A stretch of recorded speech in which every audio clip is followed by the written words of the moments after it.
Olugero olw'ekikumi mu omukaaga. Omukka omungi guyuza akawago.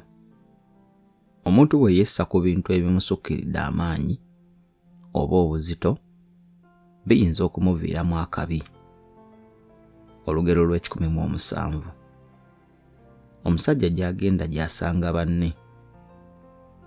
Omuntu asaana amanye okukolagana obulungi n'abantu bonna baba agenze okubeeramu oba okukola nabo.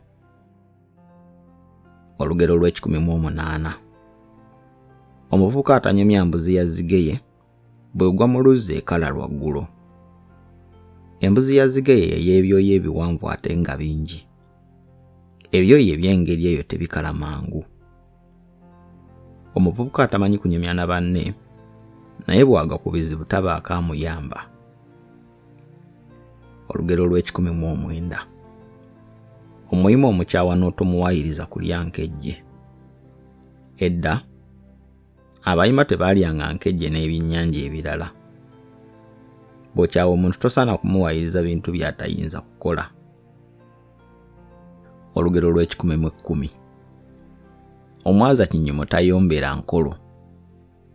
Omuntu bw'ayagala ebinyumo mu maka ge tasaana kuyomba nga abajja ku binyumo boonoonya ebintu bye ng'enkolo n'ebintu ebirala. Olugero olw'ekikumi mu ekkumi n'olumu. Omweyogereze takusuuza kayanziko.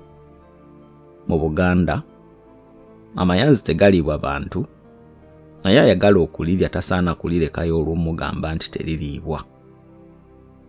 Omwogezi tasaana kugaana muntu kukola bintu ye by'alaba nga bituufu. Olugero olw'ekikumi mu ekkumi n'ebbiri. Omwogezi abogga ensawo ye aligyambalira. Omuntu abogoka yeegobako yekka abandi muyambye mu ngeri gy'aba yeetaaga okuyambibwa. Olugero olw'ekikumi mu ekkumi n'essatu. Omwogezi mutambuze bw'akoowa awummula. Abantu bwe boogera ennyo obubi ku muntu ekiseera kituuka ne bamuvaako. Weebale nnyo okuyigiramu naffe olulimi Oluganda. Era genda mu maaso subscribinge era olikinge video ate tulabagane mu kavidiyo akaddako.